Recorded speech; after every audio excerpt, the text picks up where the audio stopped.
Over its 90-year history, the Rolex Fastnet race has built a legendary reputation as one of the world's most challenging offshore yacht races. And the 2015 anniversary edition of the race lived up to that billing. But perhaps not in a way the crews of the 356-strong record fleet were expecting.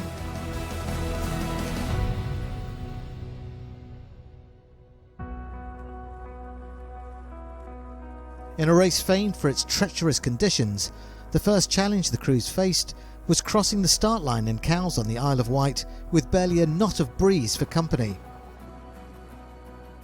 Fortunately, by the time the gun went for the 7th and final start, the wind had lifted and the big monohull yachts were able to power up, tacking spectacularly through the smaller boats as the fleet headed westwards up the Solent and out along England's iconic south coast. Ahead, the 603-mile course that would take them out across the Celtic Sea to the Fastnet Rock, before turning and heading back to the finish line in Plymouth. The frustratingly light wind conditions meant that progress was slow, dashing any hopes of toppling race records. At this stage, it was looking like a race that would favour the small boats. First around the Fastnet Rock, the 130-foot Swiss trimaran Spindrift 2. And then the yachts in the chase for monohull Line Honour's victory. Leading the charge, Jim Clark's 100-foot Comanche.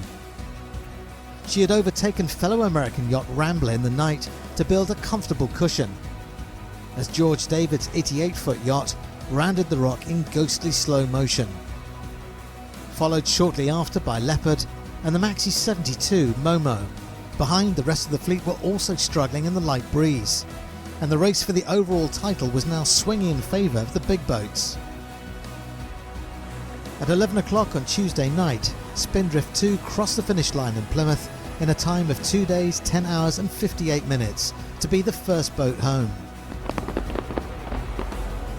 with Comanche claiming monohull Line Honours 6 hours later in a nail-biting finish that saw the ever-catching Rambler almost steal victory on the line. Fourth monohull over the line was Momo, posting a great race time that sent her to the top of the overall leaderboard on IRC Handicap. But her moment of glory was short-lived, as out at sea on day 4, the race was about to take a dramatic turn in favour of the smaller yachts still to finish. The wind finally freshened, propelling them ever faster towards the finish line and raising their chances of toppling Momo. One yacht took maximum advantage. Jerry Tronteseau and his crew aboard the 35-foot Courrier du Lion sailed a fantastic homeward leg and crossed the line in a winning time to take overall race victory, much to the delight of the French crew and their skipper. It's a mythic race, probably the most famous race in the world, so it's incredible. And for the crew, it's incredible also. It was an admirable achievement by a small crew, admired for their Corinthian spirit. An achievement celebrated by the sailing fraternity at the prize-giving ceremony in Plymouth. A fitting end to the 90th anniversary edition of this enthralling Rolex Fastnet race.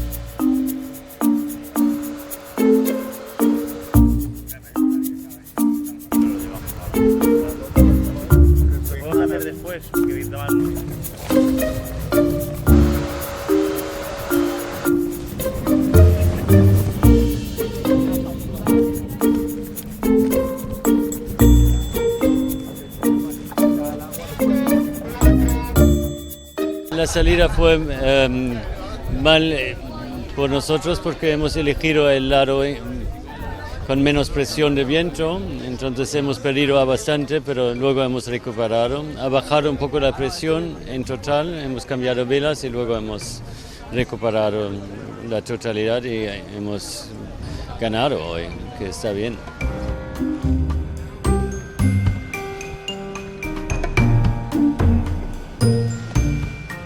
Il vento di Oche è stato un bel vento e è stato vantaggioso per noi.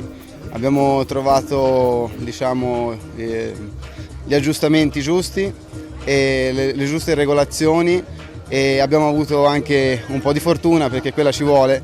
Il campo di regata con il vento così disteso ci aiuta tantissimo e porta al massimo le prestazioni della barca.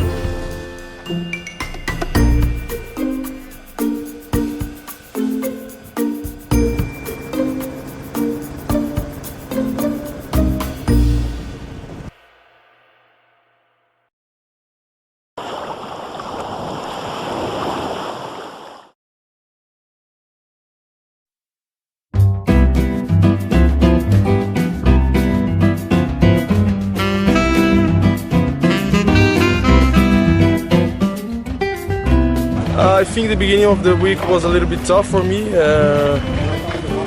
I'm not used to sail some areas that we sail here, like outside. We normally don't sail too much there. So it was tough, and finishing the medal race, I think it's not great to be 9, but with the way I sailed this week, I think it's a good prize.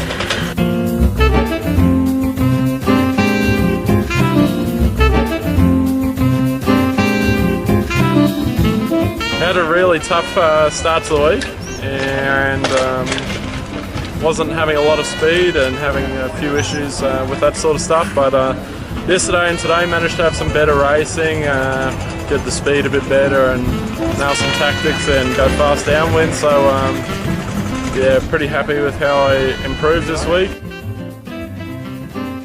There's still a bridge to gap, but I mean, we're not coming to the Olympics for a tracksuit, we're here to win, so we've got 12 months to go. I think PJ's got 1 point on me going into tomorrow, so I've managed to reel him in a bit, which is, which I'm pretty pleased about, especially after my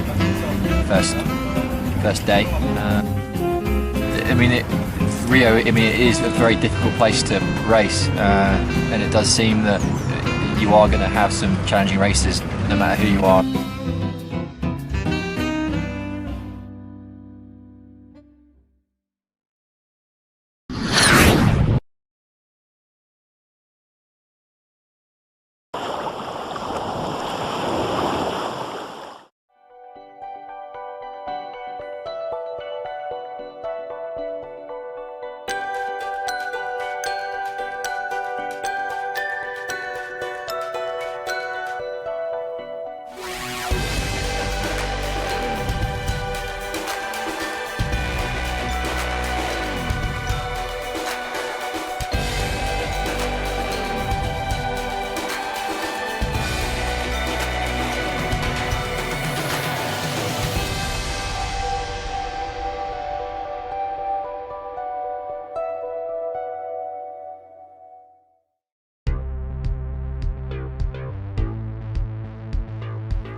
At last, an opportunity to don the Henry Lloyd wet weather gear. Hello and welcome to the last day of racing here at Audi Hamilton Island Raceway. Bit of liquid sunshine on the course today, 23.5 nautical miles. In fact, we're going around Lindeman Island on this, the last day of racing. Stay high, keep dry.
So to win this event, you've got to be a very well-rounded team with a very well-rounded boat. So we managed to achieve that 2 years in a row, so very special.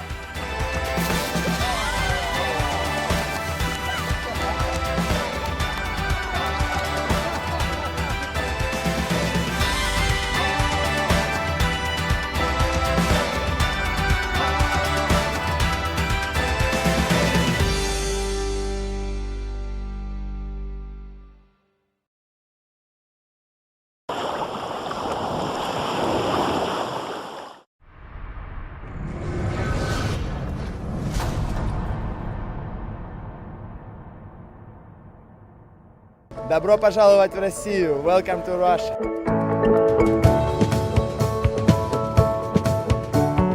Well, we're in the centre of St Petersburg. We're racing on the river Neva. It's quite a challenging venue for the sailors. There's 2 knots of tide flowing down the river all the time. They'll be going upwind with the tide and downwind against the tide. It's a very narrow course. There's a lot of tourist traffic here. That also adds to the challenges for the skippers.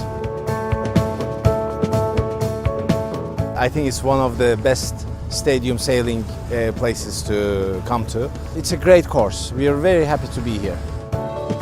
It's a beautiful city here. It is nevertheless a difficult course, but that's also what is good about it. You know, it creates different challenge, and that's what we want in a way. The racetrack here in St Petersburg is very small, very narrow. I think the Extreme Sailing Series, that's what it's all about. You know, it's kind of crash and burn, fast, fun racing. It's a really nice backdrop here, especially the Hermitage here. Actually, it looks like a bit like Vienna also, so we are very familiar with these buildings. Downwind is going to be a real challenge because you're against the current, and it just concertinas all the teams up into a very tight battle, and so it can be really tricky. It's been great here in St Petersburg. Sunshine, good breeze. It's a great location with a lot of spectators right next to the beach here, and yeah, we really enjoyed the racing here.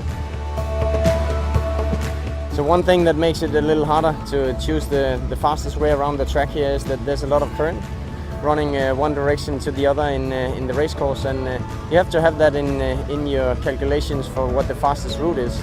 An awfully hard venue and so many factors to it to all put into the equation, but that's the beauty of sailing, and that's sort of what we love about the sport, is it's never the same racetrack ever, and yeah, beautiful venue, and it's going to be hard.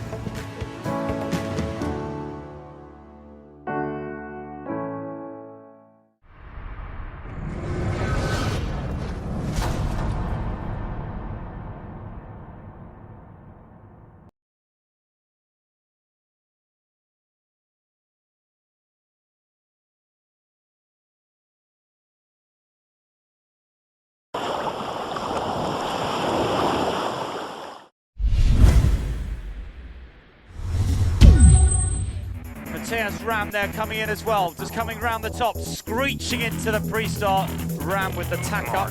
Now he's going to try and push from here, Matthias Ram. He's into that windward position. Both boats coming back, fully up to speed. Final 6 seconds, we're up to speed. Matthias Ram with a burst of speed down towards the start line.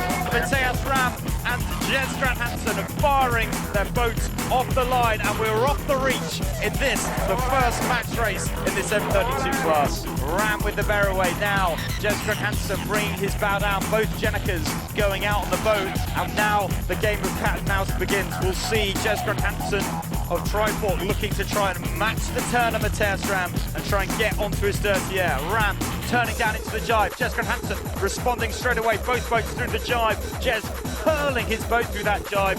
So they're the shot of the two boats powering down with clear air to Ram as we come down towards the bottom gate. Matthias Ram is around. We'll see them take opposite gates here, I think. Ram rounding his trusty starboard gate to head out to the right-hand side of the course. Jez Strand Hansen is going to head out to the left. So Ram racing, being strong on the right-hand side, coming back together, and the boats are very close. A very close duck here from the two teams. Oh, Ram looking for attack. From Ram. I think that's a big mistake for Ram. I wonder if Triport can roll him. And I'm just not quite sure why he did that. For me, he should have come back from lane, and he wasn't on it. He wasn't able to head, and it is Jez Strand Hansen of Team Triport Tuborg Yacht Club that rounds the mark ahead. Well, that's an early jibe from Ram with little speed in that boat, but it's a again a message jibe from the Triford Tuborg Yacht Club. I think Ram, if he can lay down here, if he can get in on the mark, he's in a huge gust. He's the one powering. He's been good at these ley lines all day, and he is pointing at the bottom mark. Ram Racing is screaming down with the hull on the windward side. Triford still to leeward. The furl from Ram. He's around the bottom mark. Just the final dash. Jens Grant Hansen right on his stern as the boats come up towards the finish. Grant Hansen diving for the inside, but it is Matthias Ram from Ram Racing that comes through the line as the crowds applaud. He has taken the first win here in the match race. Ram Racing dominating today and dominating the match racing. That was the most exciting race I think we've seen so far today. We together as a team work 100% and we fight together to win these races, and I think we managed really well today. Great job, guys. You know, I think the Man of the Match award goes to you four out there on the water. Tremendous sailing, tremendous performance, smiles on your faces, a tremendous result. Well done, everybody. One World Series. One World Championship.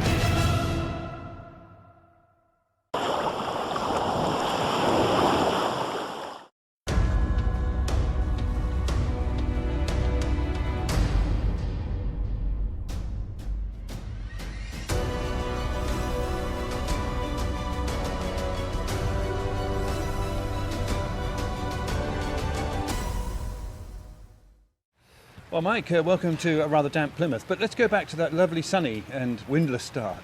It was a bit windless. We always knew getting out of the Salient was going to be a real challenge, and what fun. I mean, crisscrossing, ups and downs. We missed out on this one, but we got them now on this one. And Comanche was steaming ahead. We couldn't stay with her. It's perfect for her. So, yeah, George David and I had another sort of tussle. I mean, Rambler seems to sort of always appear in my life every other year or two, but they're great fun and they're nice people, and we all had a good ride. It was slow progress, wasn't it, down the channel? Very. And the hardest part of sailing actually is when there's no wind. I mean, you've really got to work at that. You know, when you're bowling along, it's quite easy and everyone's happy. But when you're actually nitty-gritty, trying to eke out every one dot, it's very hard work. And that went all the way down, really, to Penzance and the Lizard. And we were right there with them. We didn't get through that bit of water with the dead calm as well as the lighter boat did. And that's the same for Comanche, and it's the same for Rambler. So when we came out under, and I think we were right, we called it, we went under the Scilly Isles. When we were under them, we didn't do badly, but they'd got the edge on us, and that builds and builds. So when we got to the Fastnet Rock, they were coming the other way. I think, right, we're going to get these boys, but it took about 3 hours to get around the Fastnet Rock. So I think they were about 60 miles ahead of us coming back home, and I think they were about 12, 14 miles ahead of us when we finished. So we were pulling in on them all the time, just getting a little bit more breeze. You know, not 6 or 7 and you've got a wind seeker up, but about 12, 14, and then Leopard sort of starts really rolling then. So it was quite exciting all the way back home. I bet it was. Going down the channel, the fear was having to use a kedge, in that deep water. We had the longest kedge I've ever seen in my life, happily. I wonder, did people use it? I mean, I don't know. I wouldn't know, but we certainly didn't have to. Well, that was good. Fastnet Rock, you caught up a lot there. Yes, we did, but we gave it away again, and I don't think we did anything wrong, but it was just heavier boat, just takes time to get going, windage, all that. So no excuses. I mean, they sailed it very well, and they are faster in those conditions, end of story, and they're probably faster in all conditions, but we're right there. And Leopard is now, 8 years old? She's fully fitted below. I can have a large gin and tonic at the end of a race in comfort. I can watch a movie. I mean, this is important in a man's life. And that all sort of goes against us, obviously. I say she's now about middle-aged, and she's sort of put on a bit of weight. Does this sound familiar? So I've got a middle-aged boat now, but I think she's still a star boat.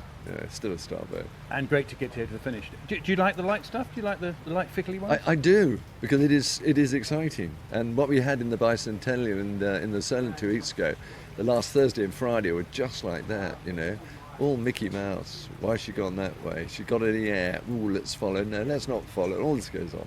No, it's quite exciting. I suppose I prefer roaring breeze because that's the alternative for us. If it's very light, we can stay with them just. If it's really heavy, we probably get the better of them because we're built a lot heavier.